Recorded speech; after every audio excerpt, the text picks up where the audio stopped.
નમસ્કાર મિત્રો, આજના વિડીયોમાં આપણે ધોરણ 6માં સામાજિક વિજ્ઞાનની જે નવી સ્વાધ્યાય પોથી છે એમાં પ્રકરણ 3 ભૂમિ સ્વરૂપો અને જીવન એનું સંપૂર્ણ સોલ્યુશન જોઈશું। તો મિત્રો, તમે જો મારી ચેનલ ઉપર પહેલી વાર આવ્યા હોય તો મારી ચેનલ સબસ્ક્રાઈબ કરી બાજુમાં આવેલું બેલ આઇકન પ્રેસ કરી લેજો અને અમારા આ પેજને ફોલો પણ કરી લેજો, જેથી આવનારા બીજા નવા વિડીયો ઝડપથી તમારા સુધી પહોંચી શકે। તો ચાલો મિત્રો, આજે આપણે પ્રકરણ 3 ભૂમિ સ્વરૂપો અને જીવન એનું સંપૂર્ણ સ્વાધ્યાય પોથી સોલ્યુશન જોઈએ। પ્રશ્ન 1, એમાં વૈકલ્પિક પ્રશ્નો છે।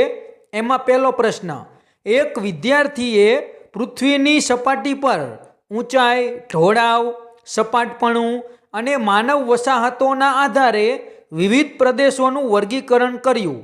જો પૃથ્વીના મૂળભૂત ભૂમિ સ્વરૂપોની ઓળખ કરવા ઈચ્છે તો નીચેના પૈકી કયો સમૂહ સૌથી યોગ્ય ગણાય? તો એમાં જવાબ આવશે પર્વતો, ઉચ્ચ પ્રદેશો અને મેદાનો। પ્રશ્ન 2, ભારતીય વાङ्મયમાં પ્રકૃતિને માત્ર સંસાધન નહીં પરંતુ જીવનદાયી શક્તિ તરીકે માન આપવામાં આવ્યું છે। ભૂમિ સૂક્તમાં પૃથ્વીને માતા સમાન માનવાની કલ્પના કયા વેદ સાથે સંકળાયેલી છે? તો એમાં જવાબ આવશે અથર્વવેદ। પ્રશ્ન 3, એક ભૂગોળવિદ એશિયાના એવા ઊંચા અને વિશાળ પ્રદેશનો ઉલ્લેખ કરે છે જેની ઊંચાઈને કારણે તેને વિશ્વનું છાપરું તરીકે ઓળખવામાં આવે છે। તે કયો પ્રદેશ હોઈ શકે? તો એમાં જવાબ આવશે તિબેટનો ઉચ્ચ પ્રદેશ। પ્રશ્ન 4, નદી પ્રણાલીઓ લાંબા સમય સુધી પથ્થરો અને માટીને ઘસીને વહન કરે છે અને પછી સમતળ વિસ્તારોમાં જમા કરે છે। આ રીતે મેદાનોના નિર્માણમાં ભાગ ભજવતા જમા પદાર્થોને શું કહેવાય? તો એમાં જવાબ આવશે નિક્ષેપ। પ્રશ્ન 5, કરોડો વર્ષોથી ઘસારણની પ્રક્રિયાને કારણે અમુક પર્વતો આજે ઊંચાઈમાં ઓછા અને ગોળાકાર દેખાય છે। આવા પર્વતો કઈ પર્વતમાળામાં જોવા મળે છે? તો એમાં જવાબ આવશે A, હિમાલય। પ્રશ્ન 6, ભારતમાં એક એવો વિશાળ મેદાની વિસ્તાર છે જ્યાં ઉપજાઉ જમીન, સિંચાઈ અને નદી પ્રણાલીને કારણે અતિ ગીચ વસ્તી જોવા મળે છે। આશરે 40 કરોડ લોકો વસતા આ મેદાનો કઈ નદી સાથે સંકળાયેલા છે? તો એમાં જવાબ આવશે B, ગંગા। પ્રશ્ન 7, ભારતીય ઇતિહાસમાં વિશ્વના સર્વોચ્ચ શિખર પર વિજય પ્રાપ્ત કરનાર પ્રથમ ભારતીય મહિલા તરીકે કોનું નામ નોંધાયું છે? તો એમાં જવાબ આવશે B, બચેન્દ્રી પાલ। પ્રશ્ન 8, જો કોઈ પર્વત આસપાસની પર્વતમાળાઓથી અલગ અને એકલો જ ઊભેલો હોય તો તેની એકાકી પર્વત તરીકે ઓળખવામાં આવે છે। નીચેના પૈકી કયું તેનું ઉદાહરણ છે? તો એનો જવાબ આવશે C, માઉન્ટ કિલીમાંજારો। પ્રશ્ન 9, જ્વાળામુખી પ્રદેશોમાં વહેતું લાવા સમય જતાં ઠંડુ પડી જમીનમાં રૂપાંતરિત થાય છે। આવી પરિસ્થિતિમાં સામાન્ય રીતે કઈ માટી વિકસે છે? તો એમાં જવાબ આવશે C, કાળી માટી। પ્રશ્ન 10, મેદાની પ્રદેશોમાં કૃષિ ઉત્પાદન વધારવા માટે વધતી સિંચાઈ અને પાણીના ઉપયોગથી ભવિષ્યમાં કયો ગંભીર પર્યાવરણીય પ્રશ્ન ઊભો થઈ શકે? તો એમાં જવાબ આવશે B, ભૂગર્ભ જળમાં ઘટાડો।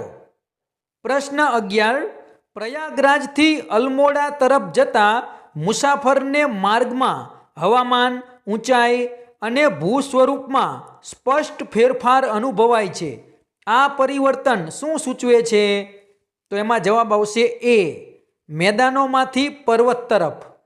પ્રશ્ન 12, પર્વતીય ઢોળાવો પર જમીન ધોવાણ ઘટાડીને ખેતી શક્ય બને તે માટે ખેડૂતોએ ખાસ પ્રકારની ખેત પદ્ધતિ વિકસાવી છે। નીચેના પૈકી તેનું મુખ્ય કારણ કયું છે? તો એમાં જવાબ આવશે બી, તીવ્ર ઢોળાવ પર ખેતી શક્ય બનાવવા. પ્રશ્ન 13, ઘણા ઉચ્ચ પ્રદેશ વિસ્તારોમાં ખાણકામ અને ધાતુ આધારિત ઉદ્યોગો વિકસેલા જોવા મળે છે. તેની પાછળનું સૌથી યોગ્ય ભૂગોળીય કારણ શું છે? તો એમાં જવાબ આવશે સી, ખનિજોનો વિશાળ જથ્થો સંગ્રહાયેલો છે. પ્રશ્ન 14, પર્વતીય વિસ્તારોમાં વધતા પર્યટનથી કુદરતી સંસાધનો પર દબાણ વધે છે. આવી સ્થિતિમાં સૌથી વધુ કયું જોખમ ઊભું થઈ શકે? તો એમાં જવાબ આવશે બી, પારિસ્થિતિક સંતુલન ખોરવે છે. પ્રશ્ન 15, ગંગાના મેદાનોમાં સિંચાઈની વધતી સુવિધાઓએ કૃષિ ઉત્પાદનમાં વધારો કર્યો છે. છતાં લાંબા ગાળે કઈ ચિંતા વધુ મહત્વપૂર્ણ બની શકે? તો એમાં જવાબ આવશે સી, પાણીની અછત અને પર્યાવરણીય ઘટાડો. પ્રશ્ન 16, પાઇન અને દેવદાર જેવા વૃક્ષોના અણીદાર પાંદડા હિમવર્ષાવાળા પ્રદેશોમાં ટકી રહેવા માટેના અનુકૂલન તરીકે માનવામાં આવે છે. આ લક્ષણોનો મુખ્ય હેતુ શું છે? તો એમાં જવાબ આવશે બી, બરફ સહેલાઈથી નીચે પડી જાય તે માટે. પ્રશ્ન 17, તમિલ તિનાઈ પરંપરામાં પલઈ પ્રદેશને સંઘર્ષ અને યુદ્ધ સાથે સાંકળવામાં આવ્યો છે. તેની પાછળનું સૌથી યોગ્ય સામાજિક પર્યાવરણીય કારણ કયું છે? તો એમાં જવાબ આવશે એ, પાણી અને સાધનોની અછતને કારણે સંઘર્ષ વધુ હોય. પ્રશ્ન 18, અત્યંત ઓછી વરસાદી પરિસ્થિતિ અને મર્યાદિત સંસાધનો હોવા છતાં રણ પ્રદેશમાં માનવ જીવન સતત ટકી રહે છે. તેનું મુખ્ય કારણ શું છે? તો એમાં જવાબ આવશે ડી, એ અને બી બંને. પ્રશ્ન 19, ઘણી સંસ્કૃતિઓમાં નદીઓના ઉદ્ગમ અને સંગમ સ્થળોને આધ્યાત્મિક રીતે વિશેષ સ્થાન આપવામાં આવ્યું છે. આ માન્યતાનું સૌથી યોગ્ય કારણ કયું છે? તો એમાં જવાબ આવશે એ, નદીઓ આર્થિક અને સાંસ્કૃતિક મૂલ્યોનું વહન કરે છે. પ્રશ્ન 20, પર્વતીય વિસ્તારોમાં માર્ગ વ્યવસ્થા, વસવાટ અને કૃષિ પ્રવૃત્તિઓ અન્ય વિસ્તારોની તુલનામાં વધુ પડકારજનક કેમ બને છે? તો એમાં જવાબ આવશે બી, ઉબડ ખાબડ ભૂભાગ અને તીવ્ર ઢોળાવ. પ્રશ્ન 2, ખાલી જગ્યા છે, તો એમાં પહેલી ખાલી જગ્યામાં આવશે ઊંચાઈ, બીજી ખાલી જગ્યામાં જવાબ આવશે ટેકરીઓ, ત્રીજામાં આવશે ગેડ, ચોથામાં આવશે પર્વતીય, પાંચમામાં આવશે ભૂસ્ખલન, છઠ્ઠામાં આવશે 4500, સાતમામાં આવશે નો કાલિકાય, આઠમામાં આવશે નિક્ષેપ, નવમામાં આવશે 40, દસમામાં આવશે શુષ્ક, 11મામાં આવશે વાદળ ફાટવું, 12મી ખાલી જગ્યામાં જવાબ આવશે માઉન્ટ એકોન્કાગુઆ, 13મી ખાલી જગ્યામાં આવશે મેદાન, 14મી ખાલી જગ્યામાં ઠંડા અને 15મી ખાલી જગ્યામાં આવશે કુરિંજી. ત્યાર પછી પ્રશ્ન 3, નીચેના વિધાનો ખરા છે કે ખોટા તે જણાવો.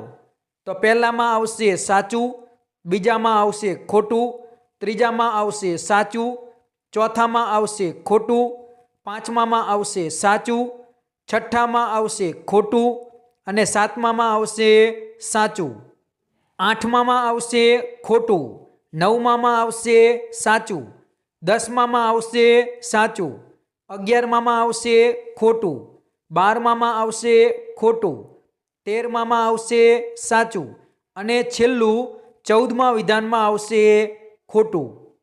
પ્રશ્ન 4, બંધ બેસતા જોડકા જોડો.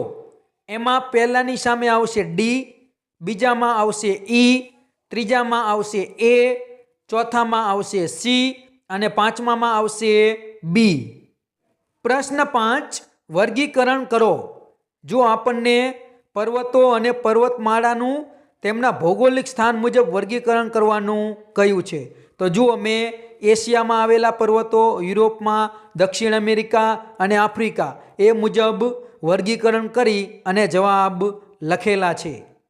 બીજો પ્રશ્ન, એમાં નીચે આપેલ વિગતોનું પર્વતીય પર્યાવરણ અને પર્વતીય જીવનના પડકારોમાં આપણે વર્ગીકરણ કરવાનું છે. તો જુઓ, એ વર્ગીકરણ પણ મેં અહીંયા કરેલું છે, તમે જોઈ શકો છો. પ્રશ્ન 6, મને ઓળખો. તો એમાં પહેલામાં જવાબ આવશે માઉન્ટ એવરેસ્ટ, બીજામાં જવાબ આવશે અનામુડી, ત્રીજામાં આવશે દખ્ખણનો ઉચ્ચ પ્રદેશ, ચોથામાં આવશે પૂર્વ આફ્રિકાનો ઉચ્ચ પ્રદેશ, પાંચમામાં આવશે બચેન્દ્રી પાલ, છઠ્ઠામાં આવશે ખીણ, સાતમામાં આવશે નિક્ષેપ, આઠમામાં આવશે માઉન્ટ એવરેસ્ટ, નવમામાં આવશે માઉન્ટ કિલીમાંજારો, દસમામાં આવશે મુલ્લય, 11મામાં આવશે તિબેટનો ઉચ્ચ પ્રદેશ, 12મામાં આવશે આલ્પ્સ, 13મામાં આવશે સેવાડ, 14મામાં આવશે હિમસ્ખલન અને 15મામાં આવશે થારનું રણ. પ્રશ્ન 7, સંકલ્પના સ્પષ્ટ કરો. એમાં પહેલું છે પર્વત.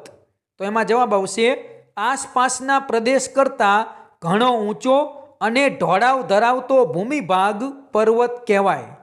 બીજો પ્રશ્ન, ઉચ્ચ પ્રદેશ.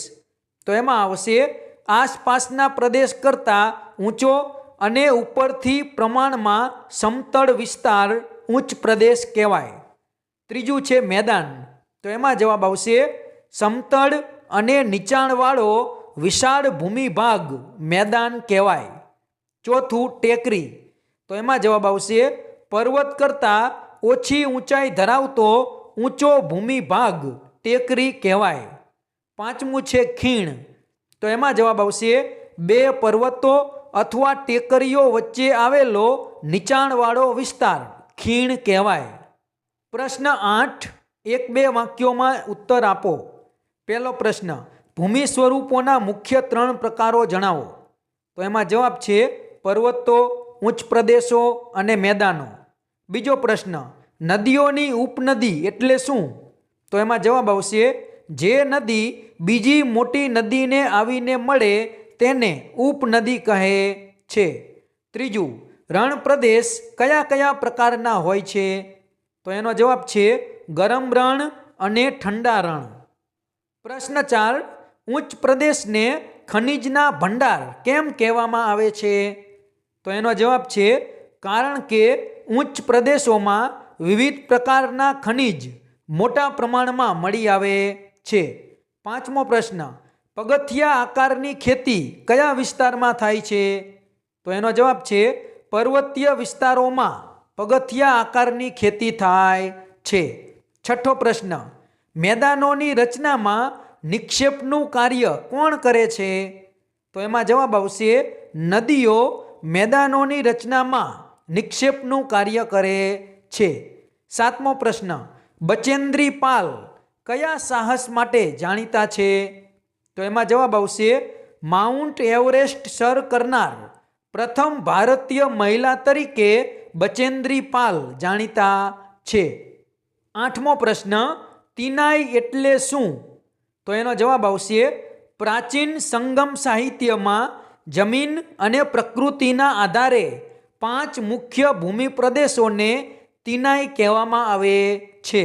નવમો પ્રશ્ન, નદીઓના સંગમ સ્થાનોને કેમ પવિત્ર માનવામાં આવે છે? તો એનો જવાબ છે નદીઓના સંગમ સ્થળો ધાર્મિક અને સાંસ્કૃતિક મહત્વ ધરાવતા હોવાથી તેમને પવિત્ર માનવામાં આવે છે. પ્રશ્ન 9, તફાવત આપો પર્વત અને ઉચ્ચ પ્રદેશ. તો જુઓ, એનો તફાવત મેં અહીંયા લખેલો છે, તમે જોઈ શકો છો. પ્રશ્ન 10, નીચેના પ્રશ્નોના ઉત્તર 3-4 વાક્યોમાં લખો. એમાં પહેલો પ્રશ્ન છે પર્વતીય પ્રદેશોમાં વનસ્પતિનો આકાર શંકુ જેવો શા માટે હોય છે? તો એનો જવાબ છે પર્વતીય પ્રદેશોમાં ખૂબ ઠંડી, હિમવર્ષા અને તેજ પવન હોય છે, તેથી ત્યાંના વૃક્ષો શંકુ આકારના હોય છે. આવા આકારને કારણે બરફ સરળતાથી નીચે સરકી જાય છે અને દાળીઓ તૂટતી નથી. બીજો પ્રશ્ન, પર્વતીય વિસ્તારોમાં પગથિયા આકારની ખેતી શા માટે કરવામાં આવે છે? તો એનો જવાબ છે, પર્વતીય વિસ્તારોમાં જમીન ઢોળાવવાળી હોય છે, તેથી વરસાદનું પાણી અને માટી વહી ન જાય તે માટે પગથિયા બનાવી ખેતી કરવામાં આવે છે. આ પદ્ધતિથી જમીનનું ધોવાણ પણ ઓછું થાય છે. પ્રશ્ન 3, પર્વતીય પ્રદેશમાં ખેતી કરતા પશુપાલન શા માટે વધુ જોવા મળે છે? તો એનો જવાબ છે, પર્વતીય પ્રદેશોમાં સમતળ જમીન ઓછી હોવાથી ખેતી મર્યાદિત થાય છે. ત્યાં ઘાસના મેદાનો વધુ હોવાથી ઢોર, ઘેટા અને બકરા ઉછેરવા માટે અનુકૂળ પરિસ્થિતિ મળે છે. તેથી પશુપાલન વધુ થાય છે. ચોથો પ્રશ્ન, ભૂસ્ખલન એટલે શું? તેની પર્વતીય જીવન પર કેવી અસર થાય છે? તો એનો જવાબ છે, પર્વતના ઢાળ પરથી માટી, પથ્થરો અને ખડકો અચાનક નીચે સરકી પડે તેને ભૂસ્ખલન કહે છે. ભૂસ્ખલનથી રસ્તાઓ બંધ થઈ જાય છે, મકાનો અને ખેતીને નુકસાન થાય છે તથા જનજીવન અને વાહન વ્યવહાર ખોરવાઈ જાય છે. પાંચમો પ્રશ્ન, હિમાલયને યુવા પર્વત શા માટે કહેવામાં આવે છે? તો એનો જવાબ છે, હિમાલય વિશ્વની સૌથી નવી પર્વતમાળાઓમાંની એક છે. તે હજુ પણ ધીમે ધીમે ઊંચો થઈ રહ્યો છે. તેથી હિમાલયને યુવા પર્વત કહેવામાં આવે છે. છઠ્ઠો પ્રશ્ન, પર્વતીય વિસ્તારોમાં પર્યટન ઉદ્યોગનો વિકાસ થવા પાછળના કારણો જણાવો. તો એનો જવાબ છે, પર્વતીય વિસ્તારોમાં સુંદર કુદરતી દ્રશ્યો, ઠંડુ અને મનોહર હવામાન, બરફાચ્છાદિત શિખરો, ઝરણા અને હરિયાળી હોવાથી લોકો અહીં ફરવા આવે છે. તેથી પર્વતીય વિસ્તારોમાં પર્યટન ઉદ્યોગનો વિકાસ થયો છે. પ્રશ્ન 7, વાદળ ફાટવું એ શું છે? તે કઈ રીતે જોખમી છે? તો એનો જવાબ આવશે, કોઈ વિસ્તારમાં ખૂબ ઓછા સમયમાં અતિ ભારે વરસાદ પડે તેને વાદળ ફાટવું કહે છે. તેનાથી અચાનક પૂર, ભૂસ્ખલન, જાનમાલનું નુકસાન અને માર્ગો બંધ થવા જેવી ગંભીર પરિસ્થિતિ સર્જાય છે. આઠમો પ્રશ્ન, બચેન્દ્રી પાલ અને અરુણિમા સિંહાના જીવનમાંથી આપણને શું પ્રેરણા મળે છે? તો એનો જવાબ છે, તેમના જીવનમાંથી મહેનત, હિંમત, આત્મવિશ્વાસ, દ્રઢ નિશ્ચય અને મુશ્કેલીઓ સામે હાર ન માનવાની પ્રેરણા મળે છે. નવમો પ્રશ્ન, હિમસ્ખલન થવા પાછળના કારણો શું હોઈ શકે? તો એનો જવાબ છે, ભારે હિમવર્ષા, બરફનું વધુ પ્રમાણ, તાપમાનમાં અચાનક ફેરફાર, ભૂકંપ અથવા જોરદાર ધ્રુજારીને કારણે હિમસ્ખલન થઈ શકે છે. પ્રશ્ન 10, પર્વતીય વિસ્તારોમાં આકસ્મિક પૂર આવવા માટે કઈ ઘટનાઓ જવાબદાર છે? તો એનો જવાબ છે, વાદળ ફાટવું, ભારે વરસાદ, હિમનદીઓ અથવા બરફ ઝડપથી પીગળવો તથા ભૂસ્ખલનને કારણે નદીનો પ્રવાહ અટકીને અચાનક તૂટે ત્યારે પર્વતીય વિસ્તારોમાં આકસ્મિક પૂર આવે છે. પ્રશ્ન 11, નીચેના પ્રશ્નોના ઉત્તર સવિસ્તાર આપો.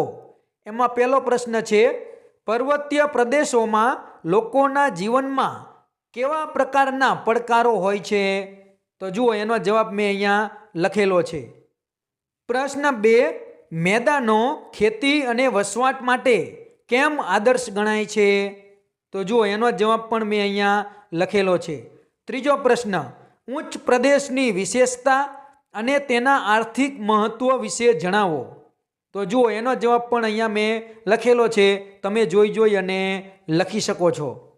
પ્રશ્ન 4, ગંગાના મેદાનોમાં થતી કૃષિ પ્રવૃત્તિઓ અને તેની સમસ્યાઓ વર્ણવો.